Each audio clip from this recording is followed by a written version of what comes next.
Eu gostaria que vocês abrissem a Bíblia de vocês no livro de Jonas. E a nossa mensagem vai percorrer durante todo o livro de Jonas. O livro de Jonas, ele é um livro muito curto, então a gente vai conseguir quase que ler ele todo aqui. E ele traz ensinamentos preciosos. E para contextualizar, o tema da nossa mensagem é: quando Deus chama e o coração dorme. Por que deste tema? Eu vou ler o versículo que nos traz um gancho e nos convida para conhecer um pouco da história de Jonas.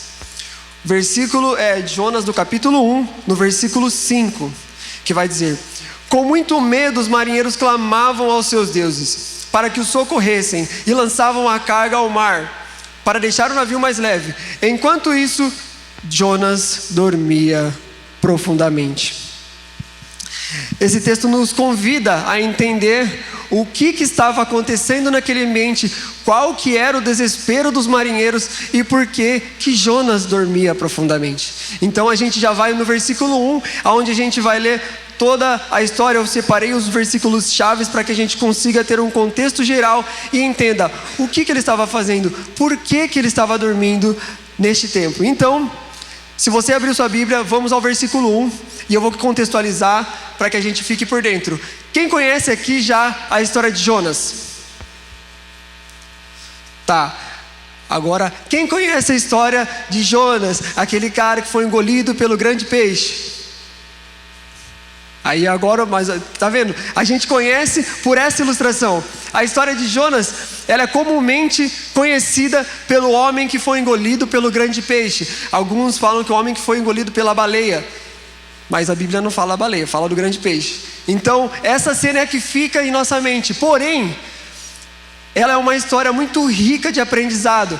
Embora Jonas não seja um grande exemplo da totalidade da história dele, mas nós conseguimos ter aprendizados que servem para nós e que nós vamos aprender hoje. Vou contextualizar então toda a história de Jonas e a gente vai dissertando durante o caminho das palavras, amém? Jonas 1, a partir do versículo 1. A palavra do Senhor veio a Jonas, filho de Amitai, com esta ordem: vá depressa à grande cidade de Nínive e pregue contra ela, porque a sua maldade subiu até a minha presença. O que era Nínive na época? Até então, naquele tempo, eles conheciam Nínive como a maior cidade que eles conheciam. Ela era a capital da Síria, um lugar extremamente hostil. Tanto é que na palavra diz que a maldade dessa cidade subiu até o Senhor. Então, para a maldade subir até o Senhor, é porque a hostilidade era muito grande. Nínive é hoje mais ou menos onde fica o Iraque. E naquela época, a perversidade era tão grande, era uma crueldade muito grande. Eles mutilavam pessoas, empalavam seus inimigos. Era um ambiente onde havia idolatria extrema, imoralidade. Era o palco de grandes templos idólatras e pagãos e rituais horríveis, e que não vou nem descrever, mas era um lugar extremamente hostil. E é para lá que Deus chama Jonas para ir.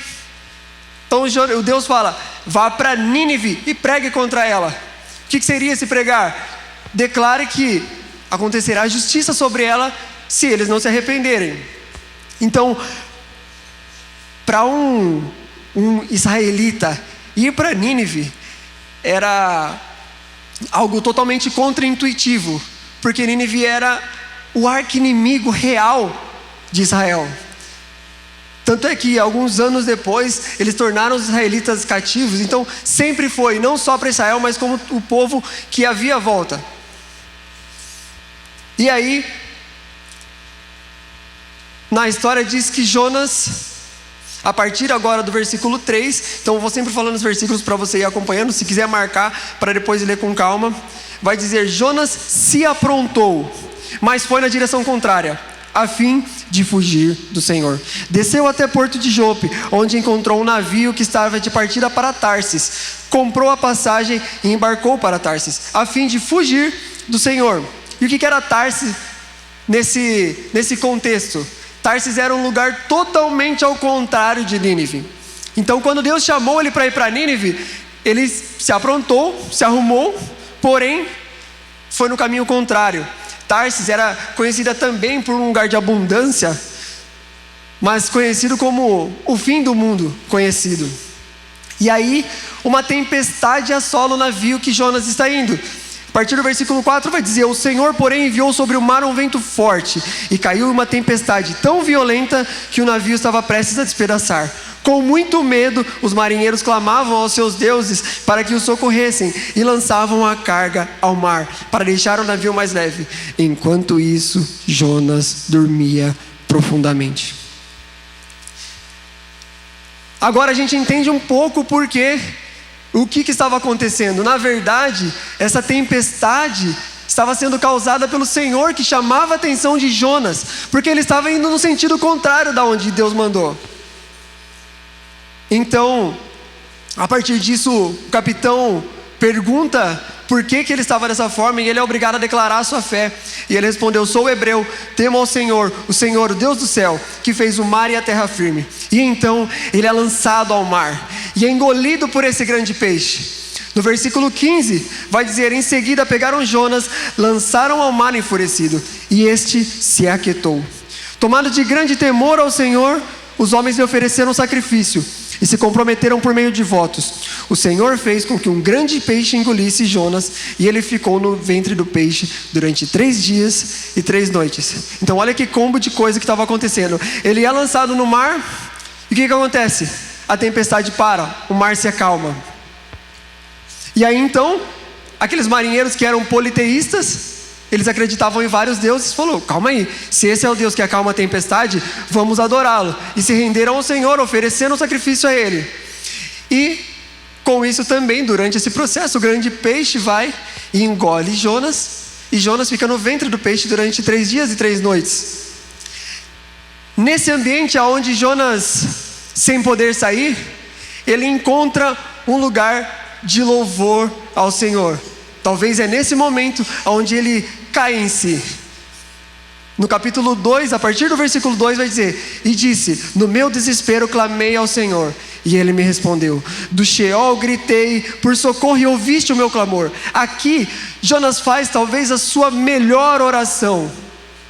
Se a gente for pegar essa oração, que ela é extensa, mas é uma oração muito bonita, porque ele realmente reconhece. Aqui ele fala: do Sheol me tirou. Então é como se você me tirasse do inferno, da morte, quando eu gritei socorro. E aí ele vai declarar palavras, ele vai reconhecer, ele vai expor o coração dele a Deus.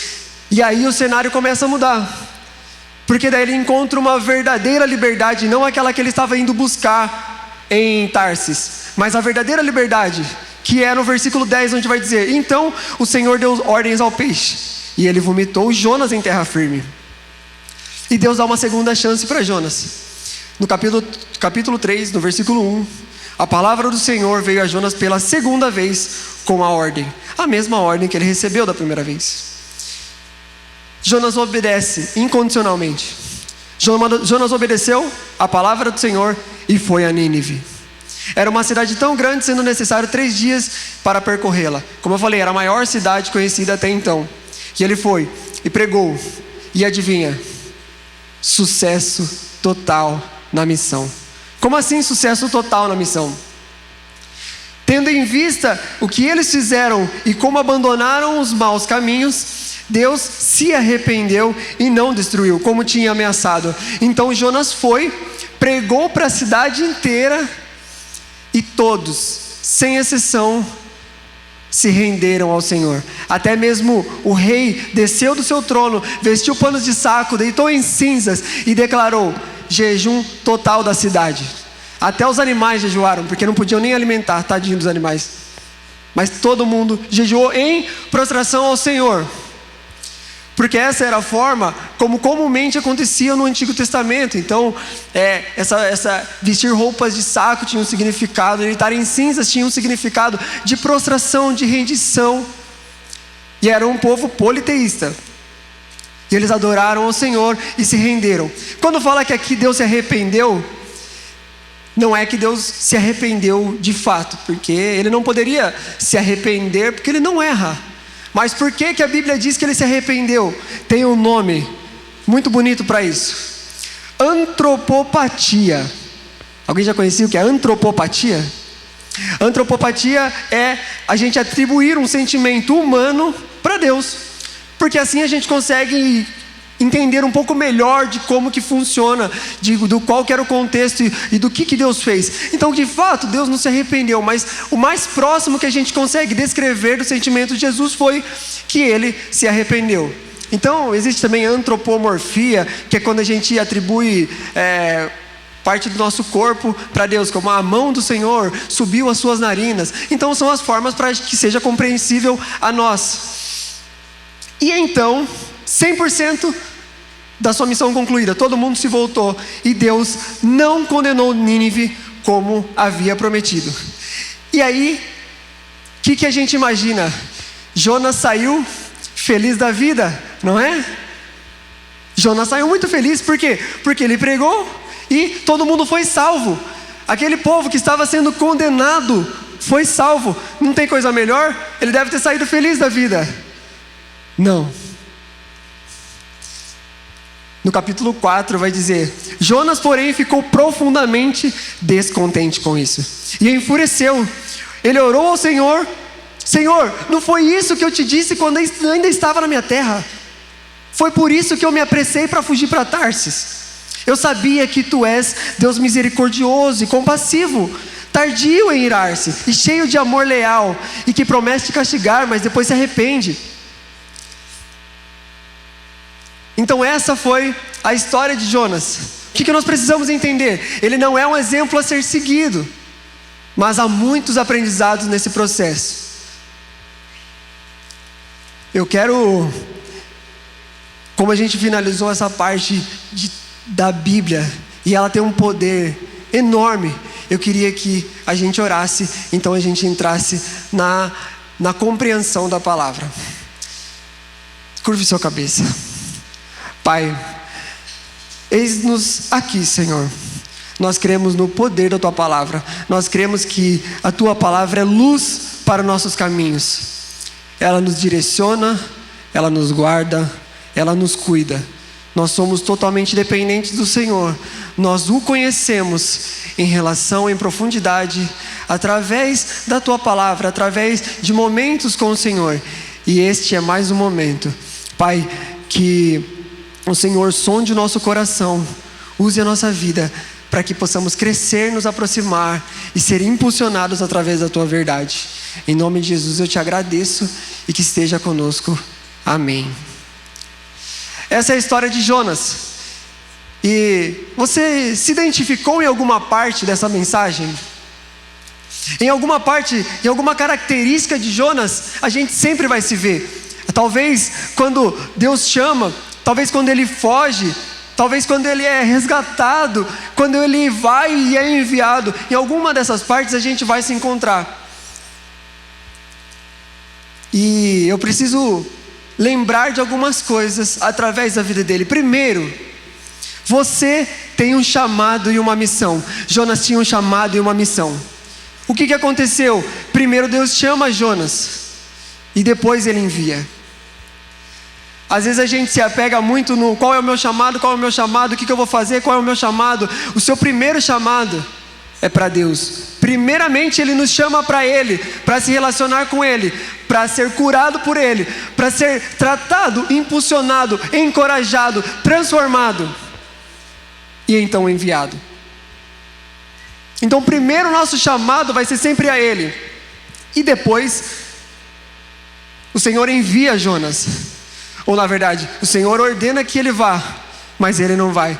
Então não há ninguém aqui que seja descartável. Não tem ninguém aqui que não seja chamado pelo Senhor, que não tenha algo que o Senhor queira usar na nossa vida. Deus chama individualmente cada um de nós. A missão de Jonas era pregar a palavra de Deus na capital da maldade. E a nossa é também levar o amor de Deus aonde nós formos, no nosso tempo, agora. E talvez seja um lugar de muita maldade, ou talvez não seja um lugar que tenha tanta maldade, mas é levar o amor e a justiça de Deus para estes lugares. Então, como nós vimos no primeiro versículo, Nínive era extremamente hostil. É o atual Iraque, que também tem as suas demandas de hoje, ainda muito sérias, apesar de ser um bom lugar. A perversidade naquela época era muito grande, crueldade, mutilação, dentre outras coisas que a gente já falou. E essa era a Nínive dele. Esse era o lugar do qual ele foi chamado. Só que nós temos a nossa Nínive também. Qual que é a sua Nínive? Para onde ou para quem o Senhor tem te chamado? Porque o que eu quero trazer nesse momento é que por muitas vezes o nosso chamado, ele não é muito romântico. Ele não é daquela forma com que talvez a gente sonha. Porque o chamado nosso a Deus e depois a quem Ele quer nos enviar vai lidar com injustiça. Porque nós precisamos ser enviados realmente para um lugar onde há injustiça. E lugar de injustiça, de perversidade, nunca vai ser um lugar muito bom e agradável. Então nos faz olhar com outros olhos para isso. Aonde há injustiça, os valores e princípios já são trocados, certo? Aonde há valores trocados, pessoas podem fazer o mal, às vezes até querendo fazer o bem. Que eles estão inseridos em um contexto de maldade tão grande, sem valor, sem um princípio, que eles acham que eles estão fazendo coisa boa, mas na verdade não estão. E a culpa não está na pessoa, e isso é muito libertador. A culpa é do pecado que habita em nós. Se não for Jesus Cristo em nossa vida, nos colocando a luz em meio a nossas falhas e iniquidades, nós somos a pior das pessoas. Então a gente precisa olhar para essas pessoas e não olhar com um olhar de julgamento, e não olhar com um olhar de ódio, mas com um olhar de amor. Porque a nossa guerra não é nem contra a carne, nem contra o sangue, mas contra principados e potestades. Então o problema não é com as pessoas, mas no pecado que habita nelas. E nós então precisamos estar prontos para levar Deus até para os nossos maiores inimigos. Por que eu digo isso? O contraste daquela situação de Jonas ser enviado para Nínive é como se um judeu na Segunda Guerra Mundial tivesse enviado para amar o povo, os nazistas. Não é contraditório, não é impensável, não é irreal, mas era mais ou menos esse contraste da época. Ele estava indo em um povo totalmente hostil e que era quase que uma sentença de morte ele estar lá. Mas Deus quis dessa forma e Deus usa conforme a tua boa vontade. Então a missão nos revela a gravidade do pecado, mas principalmente a grandeza da graça de Deus. A missão, ela nasce primeiramente de um encontro com Deus. Então primeiro o Senhor nos chama, nós nos encontramos com Ele. É uma relação de amor. Você é chamado, você é cuidado, você é querido, você é querida, você é amado, você é amada. Ele te chama. E desse encontro vai nascer o seu destino. Só que se o seu destino for antes de um relacionamento com Deus, vai virar peso. Então talvez esteja pesado porque falta relacionamento com Deus. Porque Deus não quer o nosso servir apenas. Ele não quer a nossa mão. Ele quer o nosso coração. Ele quer que a gente participe juntamente de seus planos. Mas às vezes a gente quer cumprir os planos sem um relacionamento real com Deus. E quando isso nasce de um relacionamento, vira privilégio. Jonas, ele tinha um peso de ir para Nínive. Mas se ele tivesse baseado em um relacionamento profundo e genuíno com Deus, ele iria, porque seria um privilégio, mesmo que seja hostil, seria um privilégio compartilhar o amor para outras pessoas. E o que ele escolheu? Fugir. Fugir nunca é a solução. A fuga dele não foi uma solução para os problemas dele, foi covardia. Vocês não concordam comigo? Um povo clamando e que precisava do amor de Deus, e ele foi covarde, porque ele pensou em seu conforto. Ele até se arrumou, porque a Bíblia fala, ele se aprontou, ele se dispôs, mas foi na direção contrária. Muitas vezes a gente se empolga em um calor de um momento precioso, ou às vezes a palavra vem e realmente ela toca o nosso coração, e a gente sai de um culto de uma forma preenchida pelo Espírito Santo, pronto para levar o amor dele lá para fora, para as pessoas que ainda não o conhecem, para as pessoas que precisam demonstrar esse amor. Mas o que acontece no dia a dia?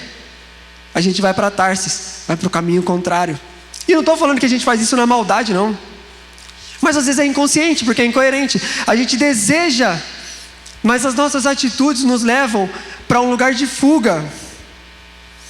Então Tarsis era conhecida por riquezas enormes, embarcações, e conhecida por ser o fim do mundo. Por isso o objetivo de Jonas ir para lá. E aí eu pergunto, outra pergunta. Primeiro, qual era nossa Nínive? A segunda pergunta, qual é a nossa Tarsis? O que eu quero dizer com essa pergunta? Para onde que eu e você estamos indo para fugir do chamado do Senhor? Para onde? Às vezes eu me encho do meu trabalho, eu preciso, porque é isso, demandas e reuniões, e eu vou, Deus, eu só não vou porque eu estou cheio de trabalho aqui. A hora que eu me livrar um pouco das minhas demandas, aí eu vou lá para cumprir o que o Senhor quer da minha vida. E as pessoas estão sangrando, mas beleza, trabalho, workaholic, trabalho. Talvez essa seja a nossa fuga. Deus está nos chamando, não que a gente tem que abandonar o trabalho, pelo amor de Deus, trabalhem, meus amigos. Mas é confortável para nós, muitas vezes, trabalhar e ignorar o chamado do Senhor, porque nós temos um motivo. Sabe por quê? Porque é desconfortável sair desse lugar. Às vezes eu me encho, sabe do quê? De ministério na igreja. Isso pode ser uma fuga. Como assim uma fuga? Mesmo dentro da igreja? Sim. Porque para mim é mais fácil fazer do que ser. Então é mais fácil eu servir em 15 ministérios. E aí, se eu for somar na minha semana, eu fico 8 horas servindo, mas não consigo ter 10 minutos de oração. E de que me adianta ter tudo isso, servir?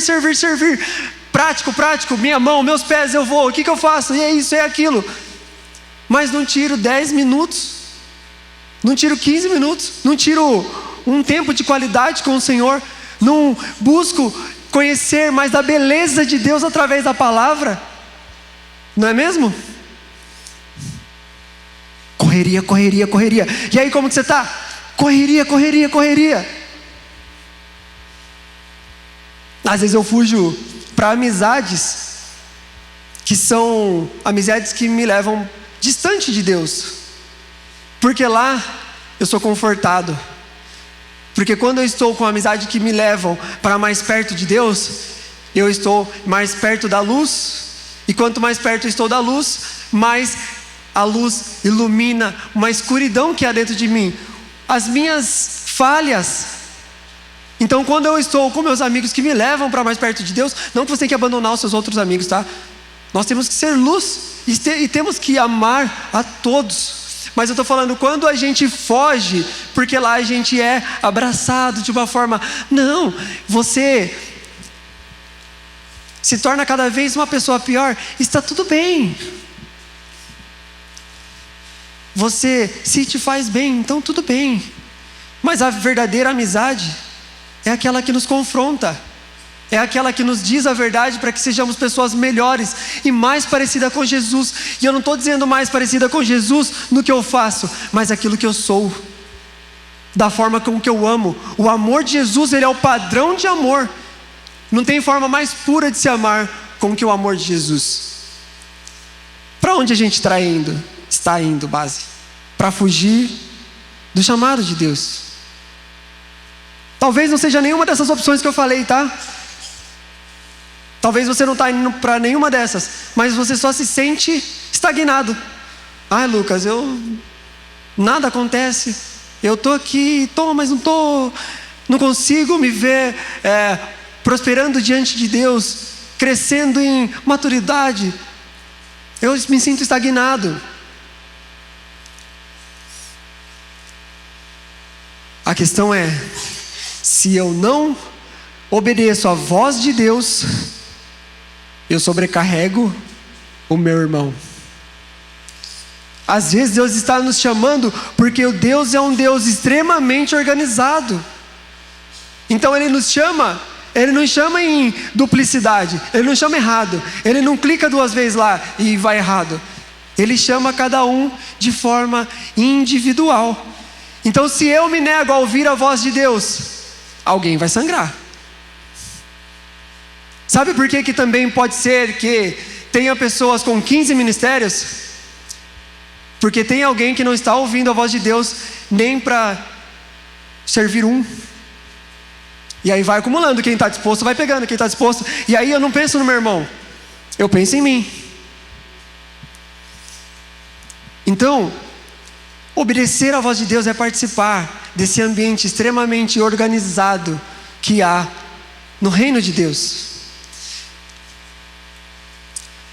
Para continuar, nós temos 2 problemas que nós devemos lidar, que nós podemos lidar com a nossa vida. Isso eu estou dizendo para que a gente enfrente isso, para que eu não venha só apontar também o que a gente faz de errado, mas que também a gente tenha uma solução para sair disso. Nós temos um problema que ele é insuportável. E o problema insuportável nós já conhecemos. O que é um problema insuportável? É aquele que eu preciso me mover agora, que não dá. Se eu tiver com uma artéria aqui vazando, isso é insuportável, certo? Eu não consigo falar, na semana que vem eu vou lá no hospital. Tem que ser agora. Um problema suportável é aquele que eu sei que existe, mas eu consigo empurrar ainda, porque eu ainda estou valorizando algumas outras coisas. Então eu não quero abandonar alguma coisa para poder vencer esse problema que está suportável, porque ainda está suportável. Qual que é o problema maior que nós sabemos que existe de forma global? Vocês arriscam? Qual que é o nosso maior problema na vida das pessoas? O maior problema, alguém quer arriscar? É a falta de Jesus no coração das pessoas. Não, Lucas, não é isso. O maior problema é político. Olha como que está o Brasil. Se mudar o presidente, se for outra pessoa, vai melhorar. Não, Lucas, o pior problema são as guerras. Não, porque está tendo muitas guerras. Não, Lucas, o pior problema é a desigualdade social.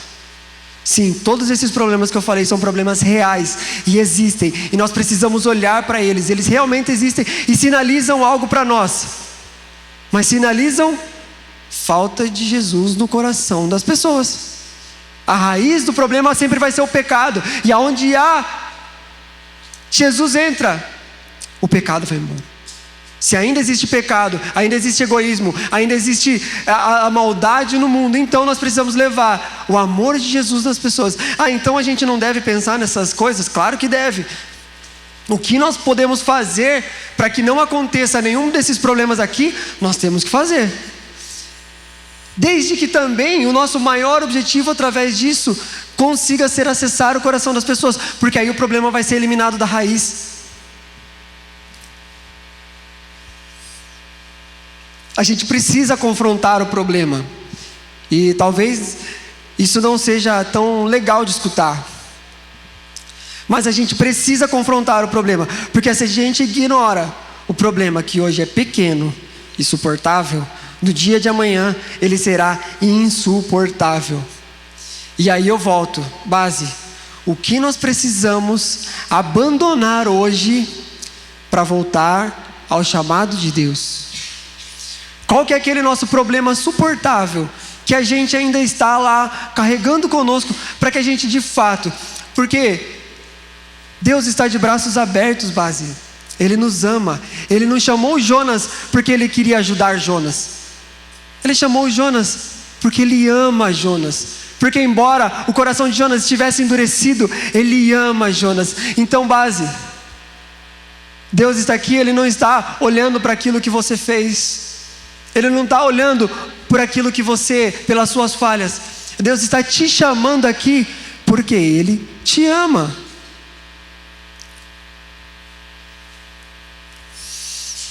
E da mesma forma que alguns fogem, também há os que obedecem.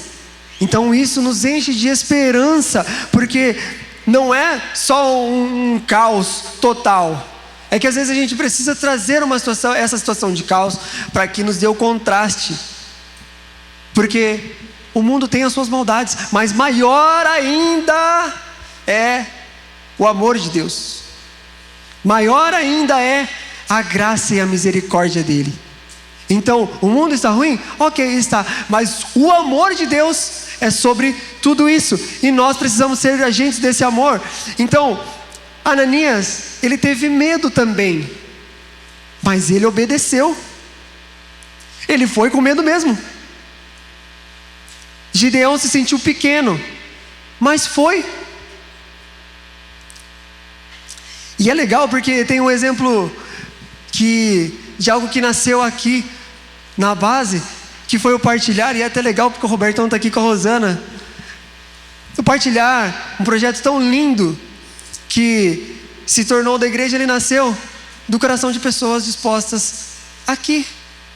Então eu não estou falando de exemplos distantes, mas a solução do problema de muitas pessoas e uma ferramenta poderosa para levar o amor de Jesus nasce entre nós. Então eu estou dizendo aqui, e talvez na sua cabeça já tem uma Nínive aí, já tem um lugar que Deus está te mostrando, já tem pessoas que Deus está te mostrando. Fora os testemunhos que a gente ouve constantemente de homens e mulheres que levam o amor de Jesus no seu trabalho. E o que eu estou falando não é que eles levam, não é proselitismo, eles não levam religião, eles levam o amor de Jesus. Então eles não vão lá no trabalho deles, agora a gente vai abrir a Bíblia aqui que a gente vai ter o culto da igreja família Sorocaba. É levar o amor de Jesus. E se você vê o tamanho do impacto que causa quando o amor de Jesus chega nos lugares, é incrível. Nós precisamos, fugir da fuga. É estranho isso, né? Nós precisamos fugir da fuga, porque o conforto da fuga vai ficar difícil de entender. Porque o conforto da fuga é desconfortável. Calma aí, vai dar para entender. Foge da fuga, porque o conforto da fuga é desconfortável. Vamos lá. Por que eu digo isso? Quando a gente remedia um problema, é como se a gente soubesse que a gente precisa ir para o hospital. A gente sabe que a gente tem um problema, mas por que eu não vou no hospital? Porque se eu descobrir o diagnóstico, vai ser doído. Aí eu vou ter que lidar com o problema. Então o que é? O que os olhos não vê, o coração não sente, né? E aí a gente remedia o problema. É confortável na hora? É. Mas e depois? Se torna extremamente desconfortável. Eu não quero às vezes resolver um conflito relacional, seja com um amigo, com o namorado, cônjuge. Não quero, aí falar cônjuge na base não dá, né? Desculpa. Falar com marido, mulher. Por quê? Porque é desconfortável. Mas eu vou remediando. Só que uma hora se torna insuportável. Então, quando vamos fugir da missão de Deus, é uma sensação de alívio. Vocês já tiveram essa sensação de alívio? De Deus nos pedir algo e a gente talvez fazer uma vista grossa. Por quê? Porque ir diante da missão vai nos levar para um lugar de confronto, de confrontamento. E isso é difícil. Sai de uma zona confortável. Jonas, ele precisava ir para Nínive, um lugar que talvez ele seria morto. Era extremamente desconfortável. Fugir era mais confortável, certo? E para onde que ele foi? Pro porão do barco, escurinho, luz ambiente ali, de só aquela meia luz, bracinho para trás, e a tempestade pegando. e a tempestade pegando. E aí ele fugindo, Deus chamando a atenção dele e ele sossegado. E sabe o que é legal? Os marinheiros não tinham nada a ver com isso. E os marinheiros estavam tudo perdendo carga, perdendo o seu trabalho, porque Jonas estava bonitão fugindo de Deus. Então no conforto não há transformação, base. Enquanto nós estivermos em buscar um lugar confortável, sabe qual que é o nosso maior lugar confortável com Deus? É justamente estando com Deus. Mas isso não diz que vai ser desconfortável a ação que nós vamos fazer, a parte operacional. Mas saber que nós estamos no centro da vontade de Deus, isso é muito bom. Isso é muito confortável, porque a gente passa por qualquer situação no centro da vontade de Deus. Nós vemos testemunhos, e eu nem vou abrir o testemunho aqui, senão a gente vai passar a noite inteira falando de testemunho, de pessoas que passaram por dificuldades extremas, e que só foi o cuidado do Senhor necessário para ultrapassar essas coisas. Isso é maravilhoso. Então, o conforto que eu falo de Deus, não é aquele conforto do faço carinho na barbinha do papai. É um conforto que nos coloca em ação. É aquele conforto que enquanto a gente está em missão ao Senhor, enquanto a gente está amando as pessoas, Ele nos guarda. Amém? Vocês vivem isso? Já viveram? Amém? É maravilhoso quando a gente escuta isso, fortalece a nossa fé. Nós, na minha família, a gente passou por tanta coisa que, se não fosse Deus, meu Deus. Então não há transformação nesse lugar. Abraão, ele estava desconfortável na terra dele, não estava? O que o Senhor falou? Sai de sua terra, de sua parentela. E aí ele foi. E por isso, o povo de Israel foi liberto. Moisés estava tranquilão, pastoreando ovelha, não estava? Mas também, foi enviado também. Jonas, a mesma coisa. Pedro no barco estava confortável, precisou sair, enfim. Se a gente, dentro do barco, acordar, a gente vai ver o tamanho da tempestade que está lá fora. E posso falar, o lugar que o inimigo mais quer nos ver é nesse lugar de dormência. O que é um lugar de dormência? Eu estou vendo a maldade do mundo, eu estou vendo que o mundo precisa de justiça, eu estou vendo que o mundo precisa de amor, mas eu aprendi a ser apático quanto a isso. E isso é extremamente destruidor, porque as coisas vão acontecendo e a gente vai vendo a destruição, pessoas que precisam do amor de Jesus, e eu me torno indiferente. Não é? Quando Deus chama a nossa atenção, é porque Ele quer usar a minha e a sua vida. Então talvez as tempestades da sua vida hoje não seja castigo. Não tire isso da sua cabeça que você está sendo castigado por algo que você fez. Mas às vezes isso vem como um chamado de Deus, chacoalhando para falar para a gente: ei, acorda. Há pessoas que precisam do meu amor e eu quero usar a sua vida. Então quando Deus chama, nós não podemos estar com o nosso coração dormente ou indiferente. Eu vou tratar de um breve assunto aqui, mas eu não quero me aprofundar muito, que ficou muito famoso na internet, nesses tempos todos aqui, eu acredito que viram, que foi o caso triste, mas tão necessário de ser mostrado, que foi a questão da adultização, trazido pelo influenciador. É triste e é terrível, não é? É algo que embrulha o estômago, e que nos dá um sentimento de justiça. Porém, não dizendo que isso não deveria acontecer, da explanação do assunto, mas aí eu me pergunto, isso acontecia há quanto tempo? E há quanto tempo, talvez, homens e mulheres viram isso e não fizeram nada? Quantas vezes homens e mulheres que conhecem a justiça de Deus olharam para essa situação e ficaram apáticos? Porque ter dó é diferente do que ter compaixão. Então as pessoas podem olhar e ter falado: nossa, que dó, né? Mas quem tem dó, só tem dó. O que Jesus fazia? Jesus tinha compaixão. Porque a compaixão, ela é um sentimento que dá de amor às pessoas e ela te leva à ação. Então Jesus, antes de fazer um milagre, ele se compadecia. E aí ele efetuava o milagre.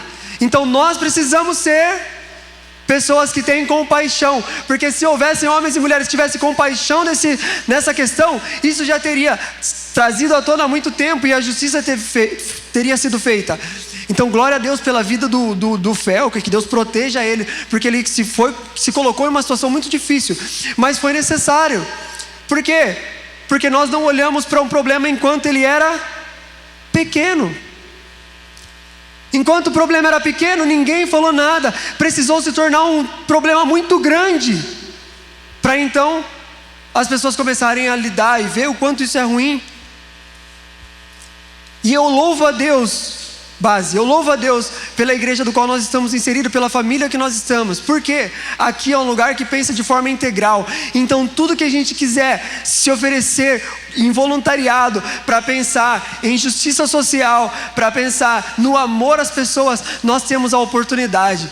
Nós temos, em relação à assistência social, o SEAB, nós temos o Acridas, que cuida das crianças também em vulnerabilidade. São projetos lindos. Então nós não temos a desculpa de não ter um lugar para poder ajudar e a servir e amar as pessoas. Então glória a Deus por essa casa, base. Vocês estão aqui, se vocês estão visitando, vocês estão diante de um lugar que pensa integralmente numa família como um todo. As pessoas aqui não ficam desassistidas. Então nós temos um lugar para efetuar a justiça de Deus. E glória a Deus por isso. Só que sabe o que me sinalizou diante de tudo isso? Se até o mundo percebeu a maldade do próprio mundo, é porque a igreja estava atrasada. É difícil ouvir isso. Mas se até o mundo e aquele que não detém a justiça de Deus, não conhece ainda da justiça de Deus, percebe o quão hostil está o mundo, é porque a igreja já está atrasada. É porque o amor de Jesus ainda não chegou nas pessoas. E para isso, base, a gente não deve ignorar os pequenos problemas. Porque antes das coisas se tornarem um problema maior, elas um dia foram pequenas. Então é inaceitável, às vezes, a gente olhar dentro do nosso convívio, da nossa família, pequenas coisas que são fofoca, murmuração. Isso é terrível. Só que se a gente não sabe lidar com fofoca e murmuração, que são coisas entre aspas pequenas, mas são muito destrutivas, como que a gente vai querer salvar o mundo e vai querer ir lá para fora e guerrear grandes guerras? Se a gente tolera uma falta de acolhimento, a gente vê pessoas se aproximando, pessoas que precisam ser amadas, e talvez a gente é apático porque eu quero sair com o meu grupo de amigos e beleza, a pessoa que se vire ali. A gente não acolhe, não ama. E o que eu estou falando, não que isso é uma verdade dentro da base, mas pode ser. E nós precisamos vigiar para que isso não se torne um problema maior. Inveja, enfim, tanta coisa que pode se tornar um problema grande e que nós não podemos ser apáticos quanto a isso. Então, às vezes a gente é tolerante com maledicência, vícios escondidos ou aqueles, entre aspas, pecados menores. Mas a gente precisa decidir olhar para o problema. Não que a vida seja só o problema, pelo amor de Deus. Há um desfrute na presença do Senhor. O Senhor nos vai possibilitar viver o melhor dessa terra. Isso é maravilhoso. Nós somos prósperos na presença dEle. Quando eu digo próspero, é em toda a área da nossa vida. Mas o problema do outro precisa se tornar o meu problema, para que eu venha levar a justiça. Por quê? Porque eu conheço o amor de Deus. E o Evangelho de Jesus é aquele que transforma todas as pessoas. O Evangelho de Jesus, ele é democrático. Ele não escolhe quem ele vai. Ele é para todas as pessoas. E a única coisa que de fato transforma a vida é quando Jesus entra nela. Então nós precisamos fazer assistência social? Precisamos. Mas o coração da assistência social vai ser sempre o amor de Jesus através daquelas vidas, para que o amor de Jesus chegue no coração delas. Nós precisamos estar envolvidos nas esferas da sociedade, precisamos, mas para que as verdades e os princípios de Jesus sejam instalados em todos os lugares. Quando eu digo os princípios de Jesus, eu digo princípios de Jesus e não da religião. É Jesus, é amor. E olha o que o capitão vai dizer para Jonas no meio da tempestade: como você pode ficar aí dormindo? Levante-se, clame ao seu Deus, talvez Ele nos proteja e nos salve. E aí eu pergunto para nós: como a gente pode ficar dormindo? E a gente desperta quando a gente lembra da nossa identidade. E a gente cantou muito isso aqui hoje. Qual que é a sua identidade? Você é filho, você é filha, você é amado, você é desejado. Então eu não sei se talvez no seu contexto familiar você não foi desejado pelos seus pais. Eu não sei se no seu contexto familiar você foi excluído por alguém da sua família. Eu não sei se as pessoas disseram para você que você é um acidente, mas hoje Deus está aqui te falando: ei, você é filho, você é filha, você é desejado e você é amado. Nunca se esqueça disso, base. E ele falou: eu sou filho do Deus, criador dos céus e terra. E é isso que nós precisamos ter.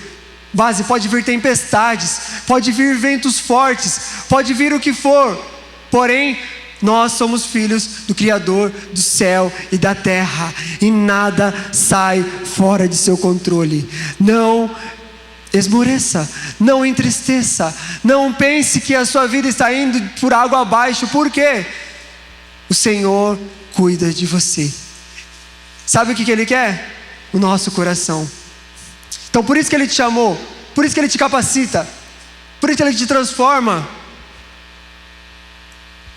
E nós precisamos, eu estou no processo de Jonas, nós precisamos com isso também acordar para passar pela correção de Deus. O que foi quando ele caiu ao mar, foi lançado ao mar e foi engolido pelo peixe? Talvez esse tenha sido o ponto central, não porque é algo irreal aos nossos olhos de um peixe engolir um homem, mas é porque foi aí que o coração de Jonas foi exposto. Foi nesse lugar onde o coração dele foi exposto, porque Deus estava corrigindo. E quando eu digo que Deus estava corrigindo, não é que Deus estava punindo. A correção é trazer de volta ao caminho.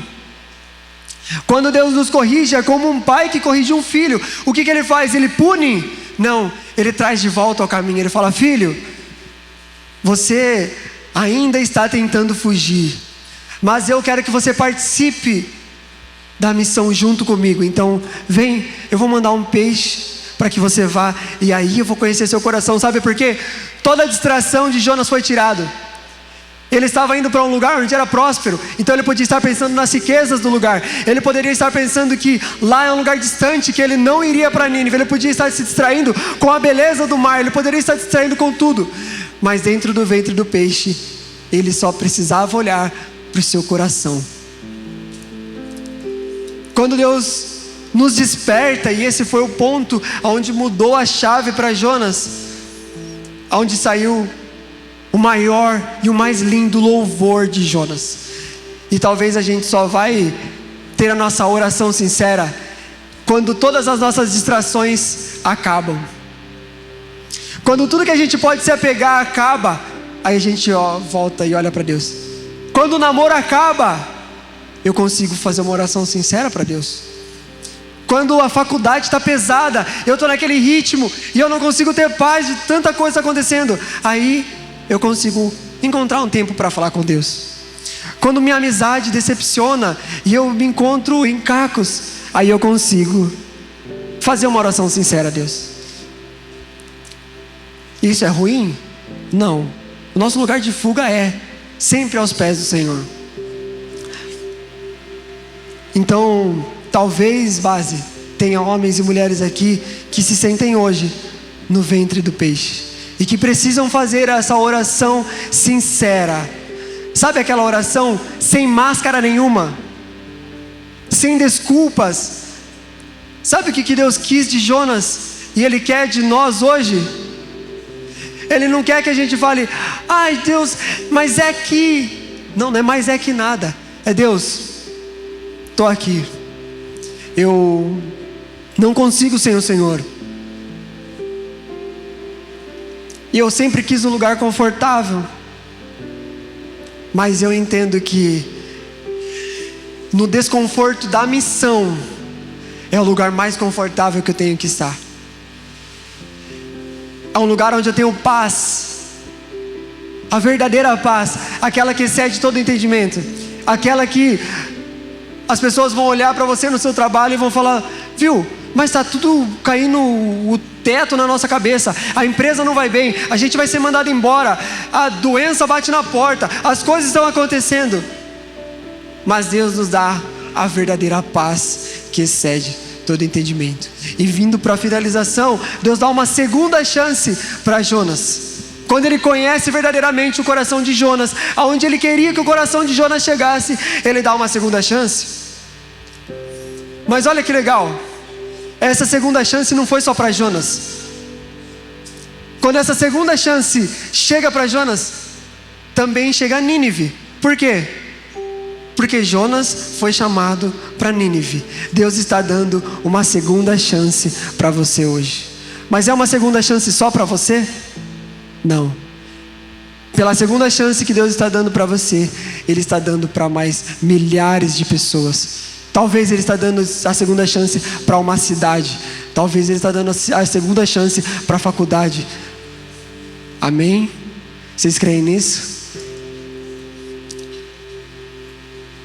Jonas, ele pregou uma pregação simples. Sabe qual era? Nínive, arrependam-se, porque Deus já decretou juízo. Daqui 40 dias tudo vai ser destruído. Essa foi a pregação. Simples. Ele não tinha um fundo musical muito bom, que a gente está tendo aqui. Ele não tinha um púlpito maravilhoso. Ele tinha uma mensagem. O que você tem hoje? Moisés só tinha um cajado. Davi só tinha a funda. O que você tem hoje? Deus não quer sua mão, Ele quer o seu coração aberto, em disposição a Ele. Jonas teve sucesso na missão. Foi talvez o maior avivamento do Antigo Testamento. Todos, sem exceção, foram salvos por Deus.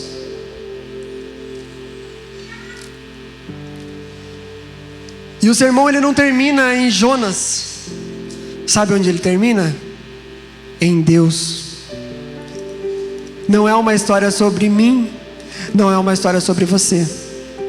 É uma história sobre Deus, seu amor e sua grande misericórdia, para que o nosso coração seja transformado com o amor que Ele ama.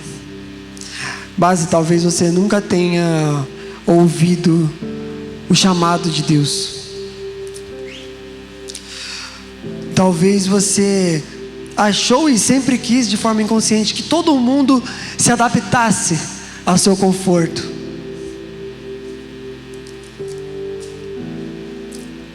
Jonas, ele não fez um discurso religioso.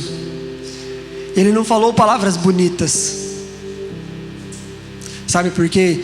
Não era nem isso que Jesus queria. Não era nem isso que o Senhor queria. Ele só queria o coração de Jonas. O que eu tenho para falar para vocês é que Deus não está preocupado com as suas belas palavras. Deus está preocupado aonde é que está o seu coração. A gente olha para os quadros. A gente tem esse quadro aqui maravilhoso. A gente tem esse quadro maravilhoso. E ele nos fala, ele nos representa. Falta o quadro da Ana. Cadê o quadro da Ana? Se puder colocar por aqui, tiver um espacinho também é muito bom. Porque a arte fala. A arte fala o que talvez 1000 das minhas palavras não poderiam descrever. A arte, ela pode ser personalizada. Então eu gosto muito E eu fui muito privilegiado por nós estarmos juntos, falando do amor de Jesus através de vários instrumentos. Então, se você pinta, você tem uma extrema ferramenta de Deus. Se você dança, você tem uma ferramenta maravilhosa de Deus. Se você canta, se você faz qualquer coisa, às vezes não é nada artístico, mas o Senhor te deu um dom, te deu um talento. Isso tudo é para que seja para a glória dEle, e você precisa fazer. Queria que a gente orasse. No lugar que você está, pode ficar sentado, só curve sua cabeça, por favor. Pai, com isso tudo que nós entendemos sobre Jonas, o que mais fica nítido em tudo isso é que o Senhor desejava o coração de Jonas. O que nós sabemos é que o Senhor deseja o nosso coração, Pai. E o Senhor é o Deus da primeira, da segunda, da terceira e do seu infinito amor das chances sobre nossa vida.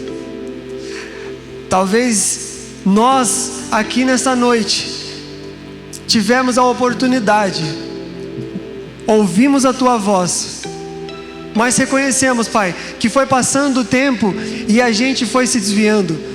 Talvez o caminho que poderia nos levar diretamente para Nínive, diretamente para o lugar que o Senhor nos mandou, nós pegamos um atalho e fomos em um lugar oposto, Pai. Às vezes as distrações do nosso dia nos levou para um lugar de fuga. Senhor, revele ao nosso coração o que nós precisamos deixar hoje para trás. Talvez seja o medo, talvez seja a vergonha,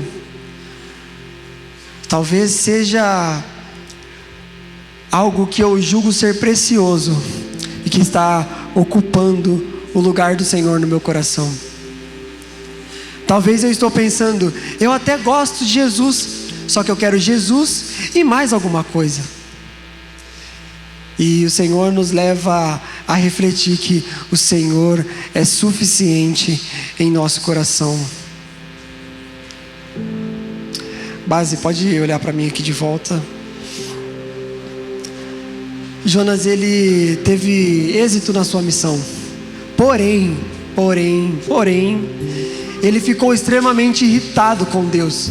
O motivo de sua irritabilidade foi que Deus salvou quem ele queria destruir. Jonas só fugiu porque ele gostaria que Nínive fosse destruída. Talvez a gente olha para algumas situações, para algumas pessoas, e no fundo a gente diz: ai Deus, destrói logo.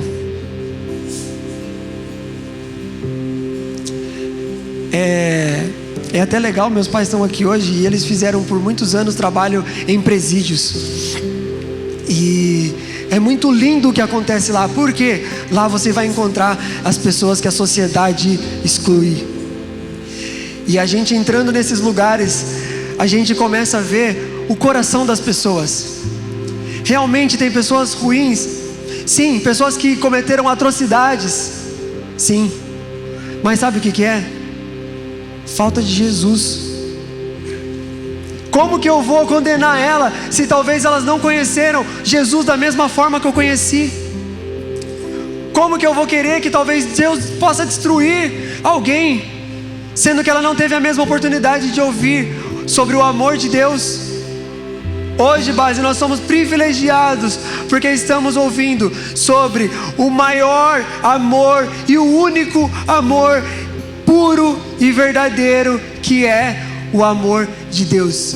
Como que é o amor de Deus? É o amor que entrega, é um amor que doa por completo. Ele não só amou porque ele desejou, o amor não é o desejo, mas o amor é uma entrega, porque Deus amou tanto o mundo que enviou o seu único Filho, para que todo aquele que nele crê não pereça, mas tenha vida eterna. Ele entregou e falou: não, mas todo mundo que crer e fizer tal coisa, não. Todo mundo que crer e Não, todo aquele que nele crê.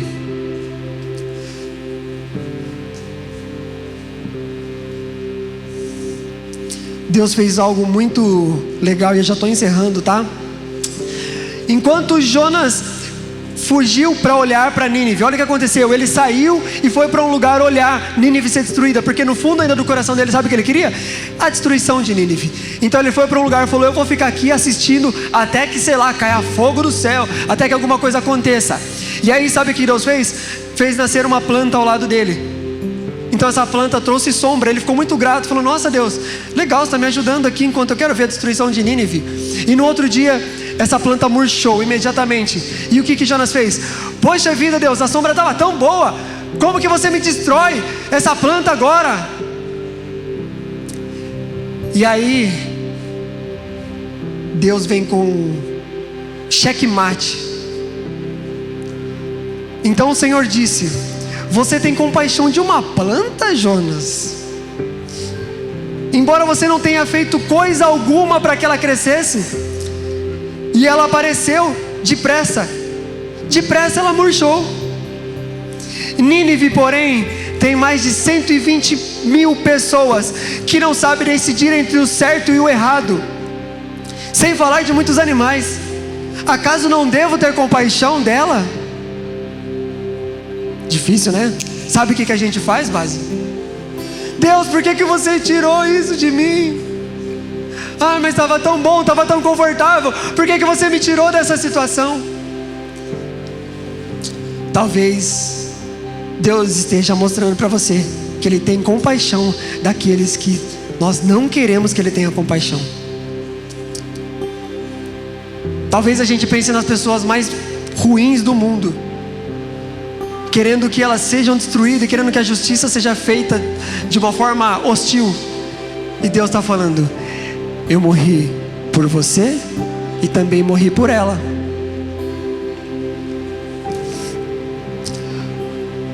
Se o coração de Moisés fosse indiferente, o povo ainda estava cativo. Se o coração de Neemias fosse indiferente, estivesse adormecido, ele nunca veria uma cidade reconstruída.